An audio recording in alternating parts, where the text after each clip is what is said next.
a few moments, we're going to make official the greatest victory yet when I sign the one big, beautiful bill.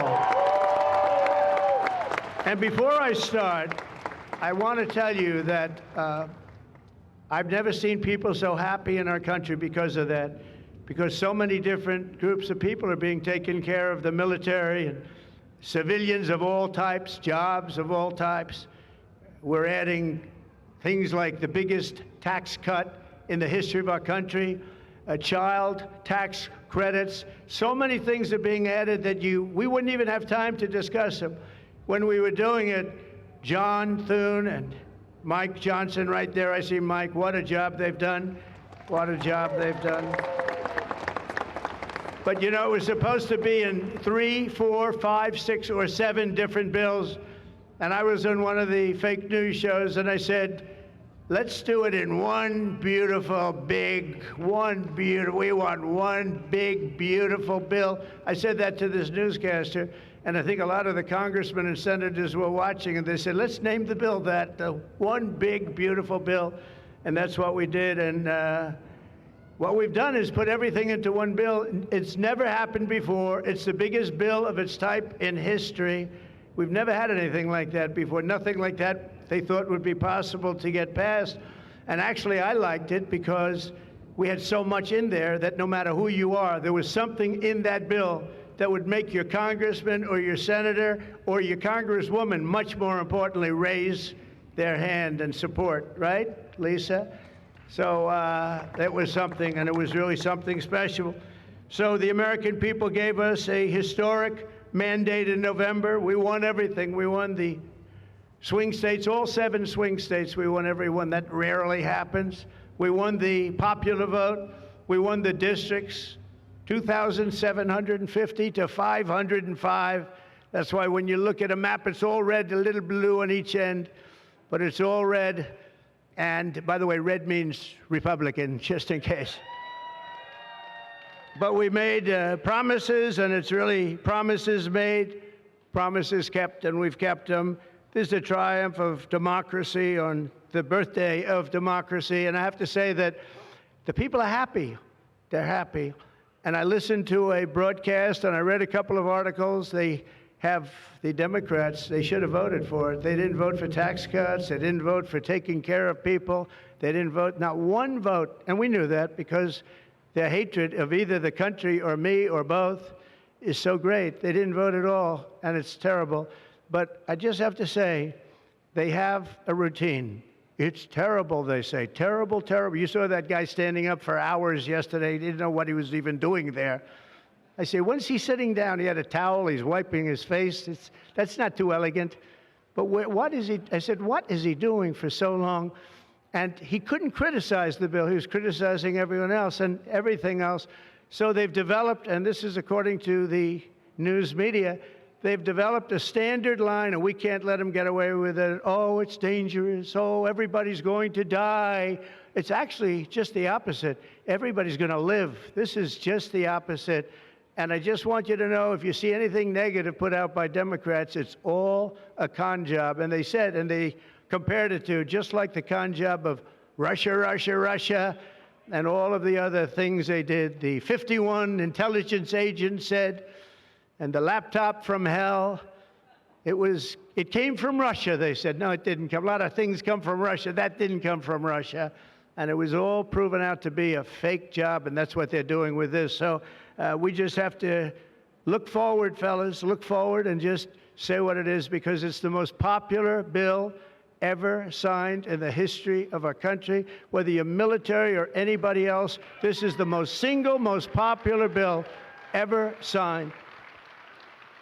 And it includes the largest tax cut in American history, the largest spending cut, $1.7 trillion, and yet you won't even notice it. Just waste, fraud, and abuse in American history. So you have the biggest tax cut, the biggest spending cut, the largest border security investment in American history. We want to have strong borders, and the only thing is we want to have great elections, too. You need strong borders and elections, and my people have promised me that we're going to go into elections and we're going to make sure they're not rigged, that they're not sullied, We're going to make sure that the elections are going to be fair. You need two things. You need strong borders and you need fair elections.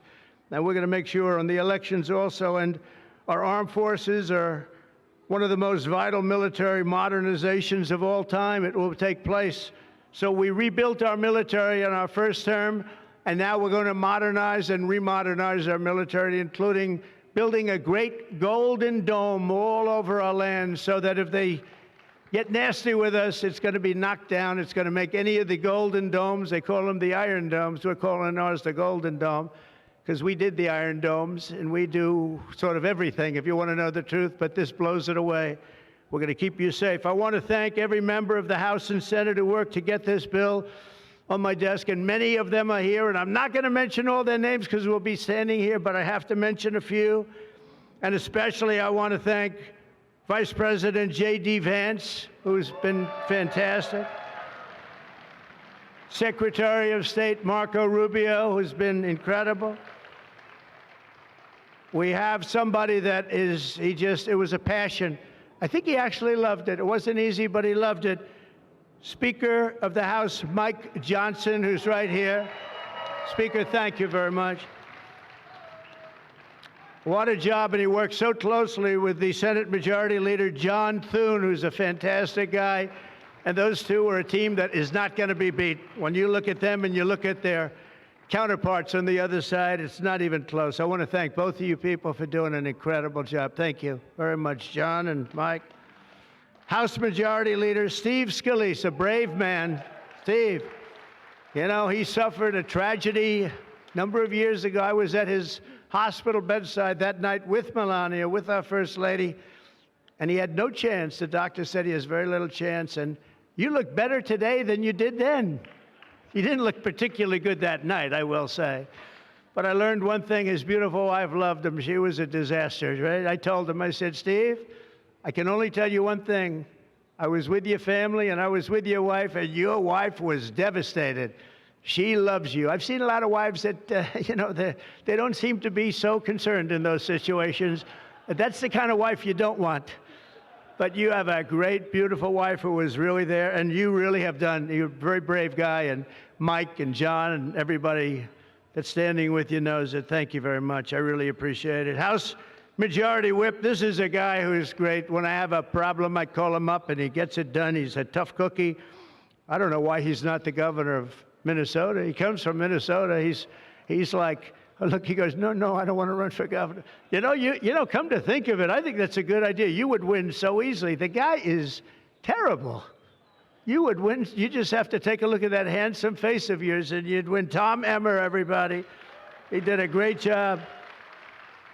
I think you should consider that, although we don't want to lose him, do we? We don't want to lose. Say we are. I think say we are. What a job you did. And Senate Majority Whip John Barrasso, who's incredible. Senate Finance Chairman Mike Crapo. Thank you, Mike. What a job. What a job. He knows that tax stuff. Him and Jason, they really know their stuff. Senate Budget Committee Chairman Lindsey Graham. What a good man he is. I see a poll. He's running, and I see a poll. He's 24 points up. That's not bad, Lindsey. That's not bad. 24 points up in the great state of South Carolina. House Ways and Means Chairman Jason Smith. What a job. Thank you, Jason. Thank you. These people are great. These are great patriots. I have to call them out. House Budget Committee Chairman Jody Arrington. Jody, thank you very much. Jody has been good right from the beginning, and so many others, and they're all here, and they fully understand. They'll never speak to me again, but that's okay. It is what it is, but I just want to thank everybody. A lot of senators here, a lot of congressmen and women here. Lisa, thank you very much, by the way. I have to thank you. Thank you very much. You've been fantastic. So this bill will fuel massive economic growth and lift up the hardworking citizens who make this country run. The factory workers, farmers, mechanics, waiters, waitresses, police officers, firefighters, coal miners. Coal is back. Beautiful. I said you can't use the word coal unless you precede it by saying clean, beautiful coal. China's right now building 68 coal generating plants, and we're putting up wind. It doesn't work, I will tell you. Aside from ruining our fields and our valleys and killing all the birds and being very weak and very expensive, all made in China. You know, I noticed something, that with all of the windmills that China sends us, where we waste our money because it's the most expensive energy, I see that, you know, they make about 95% of them, the wind turbines. I have never seen a wind farm in China. Why is that? Somebody check that out. Tom Emmer, would you please check that out? But all the coal miners we love and the truck drivers, in this act, we have officially made the Trump tax cuts permanent. That's the largest tax cut in the history of our country, added to substantial other cuts, which is you're going to see like a rocket ship. You know, we're setting all sorts of economic records right now, and that's before this kicks in. After this kicks in, our country is going to be a rocket ship economically, and we've delivered no tax on tips, no tax on overtime, and no tax on Social Security for our great seniors. And that's why when you hear things like that, this is the most it's the biggest bill of its kind ever done by far, but we are going to have a situation, we are going to have something where people are going to realize the level of success and popularity of this bill. And sort of to close it out, it makes the child tax credit permanent for 40 million American families. And to increase the car affordability, it makes interest on a new car payment. So this had never happened before. You buy a car, you borrow money, you're allowed to deduct for income tax purposes your payment of interest. You're allowed to deduct it. It's never happened before. So run out and buy a car. But I have to tell you, it's only good, Mike, if it's made in America. If it's made in another country, you don't get it. And to protect 2 million family farms and other small businesses, we're eliminating the estate tax or the death tax. So if you want to leave your farm or your small business, but farms are really, they have been devastated, to your children, if you love your children. By the way, if you don't love your children, don't even listen to what I'm saying. It doesn't matter. But if you love, would you live? Yes, I think you love your child. This one loves Barron. So I don't know if we're a small business. I think we're not. I'm not sure that we qualify. I'm sorry, darling. But, you know, it was devastating. Farmers, they had to go out and borrow money. And by the way, is that Pam Bondi? Pam Bondi, raise your hand. Thank you, Pam, for being here. Attorney General, she's done an incredible job. So there won't be any, think of this, there won't be any death tax. You're not going to have to go borrow money. Your parents pass away and the farm goes into the bank's hands and gets foreclosed. That's not going to happen. And with 100% expensing for new investments, we're cutting taxes for every manufacturer who builds, expands. And we have expansion at the highest level that we've ever had it. We have hundreds of factories, including car plants and AI. It's coming into our country at levels that we've never seen. And to conclude, not only will we have the strongest economy on earth, we're also going to have the strongest borders on earth. And last month, did you see the number? 0 people crossed our border. 0 illegal people.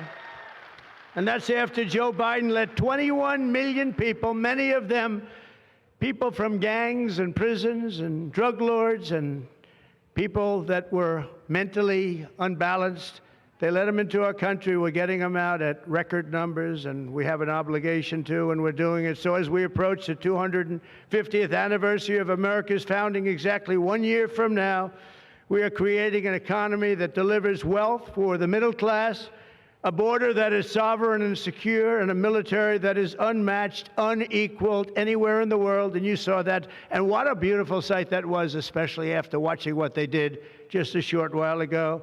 The golden age of America is upon us. We are in the golden age. It's going to be a period of time, the likes of which I don't think this country has ever experienced before. We're going to make America great again, and it's happening very fast. We love you. We thank you for being here. Enjoy the fireworks tonight. And First Lady, I want to thank you. You have been unbelievable. You think it's easy being First Lady? It's not. Thank you all very much. Happy 4th of July. God bless you all. Thank you very much, everybody. All right, that's President Trump wrapping up remarks from the South Lawn of the White House. wrapping up remarks on the South Lawn. He is about to head downstairs to the South Lawn where he's going to sign his big, beautiful bill into law in front of military families he has gathered there with him. Military families, it turns out, from Whiteman Air Force Base, home to the B-2 bombers that dropped bunker busters over Iranian territory 2 weeks ago. Let's go ahead and bring in Chief National Securities Correspondent Jennifer Griffin. Jennifer, tell us about those pretty impressive flyovers we saw. Well, Jillian, it's very touching to have heard the president pay tribute to, he said, 100 families, service members and their families from Whiteman Air Force Base. Of course, that's where home to the B-2 bomber. 7 of those B-2 bombers flew over Iran and dropped those 14 massive ordnance penetrators on the 2 nuclear sites, and then, of course, the Tomahawks from the submarine, the Ohio-class submarine, fired on the Isfahan site. But to see him call out those airmen, some of the B-2 bombers who flew round trip 37 hours without stopping, air refueled along the way by about 50 different air refueling teams. Some of the mechanics from that flight are at the White House right now, and they will be watching the fireworks of a different sort than what they saw 2 weeks ago. Jillian? We're looking live, Jennifer, at a shot of the president who's about to sign the big, beautiful bill into law. He is surrounded by White House officials, by cabinet secretaries, by key members of both chambers of Congress who helped move the bill through its many drafts and get it signed, passed through both chambers. Historic moment, as he has been touting all afternoon long. This is going to go down in history as his landmark legislation, President Trump's version of Obamacare or of President Biden's infrastructure bill. Mark Meredith is standing by. He is there, I think, still on the South Lawn. Jillian, I sure am. We're still here on the South Lawn as the president is surrounded by those congressional delegations that pushed his legislative and tax policy package over the finish line. It was the president himself who wanted this to happen today on the 4th of July. It was a deadline that almost seemed impossible a few weeks ago, even maybe a few days ago, given some of the action that we saw in the Senate. But as the president talked about, he believes this package is going to be beneficial when it comes to the tax cuts that will last for a long period of time. No taxes, at least for a few years, on Social Security benefits, on overtime, as well as tips. That was a campaign promise that the president made, and we saw the Democrats try to catch back up on during the cycle because it's proved to be so popular. We'll look to see what the polling is like in the weeks, months ahead. And the president also had a chance to call out who the supporters that helped him out there. Jillian? Hey, Sean Hannity here. Hey, click here to subscribe to Fox News YouTube page and catch our hottest interviews and most compelling analysis. You will not get it anywhere else.